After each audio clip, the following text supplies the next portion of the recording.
Assalamualaikum Sobat Islam. Geger kabar Padepokan Gus Samsudin Jadab yang akhirnya ditutup sementara sebab desakan warga sekitar Blitar setelah sebelumnya didatangi pesulap merah hingga terjadi rusuh di lokasi Padepokan.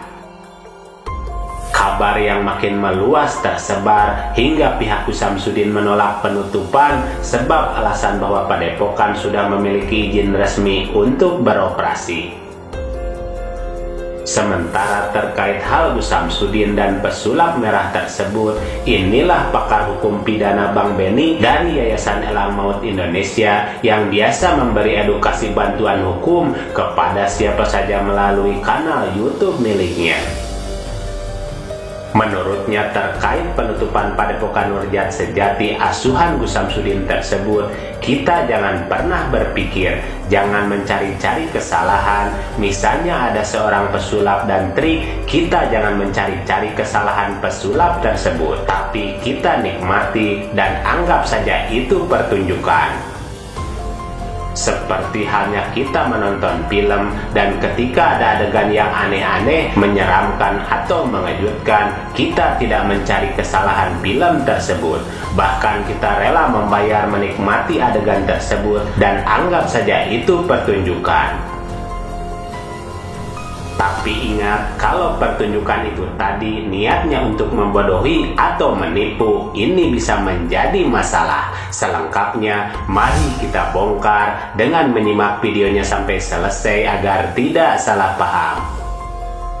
Tapi kalau delik biasa, seperti halnya penipuan, itu bukan delik aduan. Jadi kalau ada kejadian seperti itu, kalau ada dilihat gelagat-gelagat orang menipu, aparat penegak hukum bisa melakukan proses hukum. Ketika ada orang yang mengaku sakti melakukan suatu hal yang aneh dan dia menyatakan bahwa itu terjadi bukan permainan tetapi alami dengan niat orang supaya percaya, lalu menawarkan jasa pengobatan atau menjual benda-benda yang katanya bisa membawa kesaktian lalu minta sejumlah uang, maka itu sudah salah. Sebab itu niatnya bukan lagi untuk memberikan pertunjukan, melainkan untuk mengambil keuntungan. Jika hal yang dilakukan ini merugikan orang, itu bisa kena pidana. Dan kalau patokannya penipuan, yang dimana diatur di Kitab Undang-Undang Hukum Pidana bahwa yang dinyatakan menipu itu bila dengan menjanjikan sesuatu dengan kata-kata bohong, dengan bujuk rayu hingga meminta orang memberikan sesuatu, maka itu disebut penipuan. Orang yang mengaku sakti misalnya, lalu melakukan suatu hal yang aneh ya, dan dia menyatakan bahwa itu benar-benar terjadi, bukan permainan, alami misalnya, dengan niat supaya orang percaya sama dia, lalu menawarkan jasa pengobatan atau menjual benda-benda yang katanya bisa membawa kesaktian misalnya, lalu minta uang, ya itu udah salah.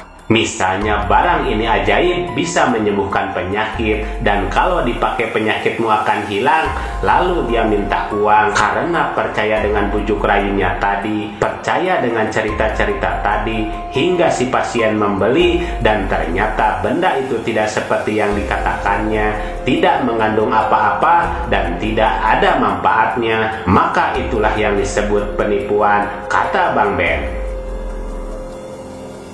Dan yang kedua, penipuan bukanlah delik aduan. Seharusnya tanpa ada orang yang mengadu. Dan kalau ada orang-orang diduga penipuan, maka aparat penegak hukum seharusnya bisa bertindak. Jangan menunggu orang melapor. Ingatlah bahwa delik ada dua, yaitu delik aduan dan delik biasa. Kalau delik aduan, harus korban yang mengadu atau melapor. Tapi kalau delik biasa, seperti penipuan, itu bukan delik aduan.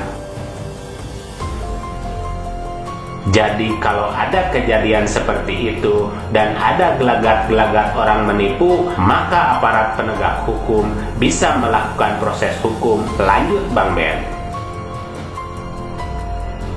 Ya, di dalam KUHP disebutkan bahwa penyelidik adalah anggota Polri. Tugas penyelidik adalah mencari dan menemukan dugaan adanya tindak pidana. Jadi polisi atau aparat hukum bisa mencari tahu apakah ada tindak pidana atau tidak. Dan ketika ditemukan dugaan adanya tindak pidana, lakukan proses hukum tanpa harus menunggu laporan dari masyarakat. Pesan Bang Ben adalah semoga kejadian ini yang terakhir, jangan ada lagi orang yang memanfaatkan trik-trik untuk mengambil keuntungan, karena nanti dianggap pembodohan masyarakat. Lalu aparat pun jangan membiarkan bila melihat hal-hal yang mengarah kepada tindak pidana. Polisi atau aparat hukum bisa mencari tahu apakah tindak pidana atau tidak, dan ketika ditemukan dugaan adanya tindak pidana, maka lakukan proses hukum tanpa harus menunggu laporan dari masyarakat, kata Bang Ben dalam video terbaru miliknya.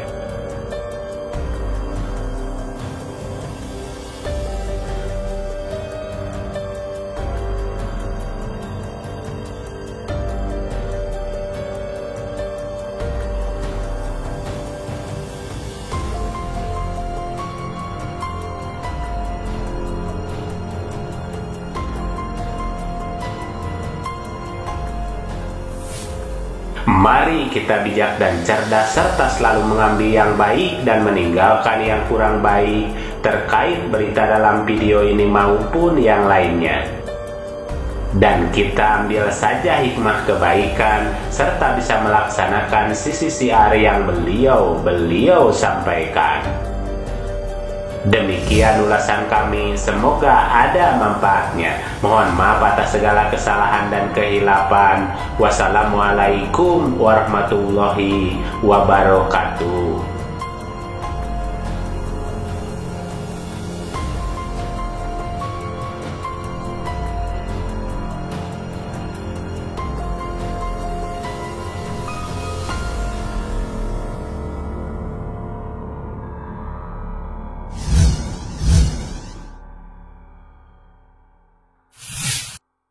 Harta yang kita cari pagi, petang, siang, dan malam itu belum tentu kita nikmati. Maka salah satu investasi akhirat sampai ke alam barzakh kita adalah pembangunan pondok pesantren.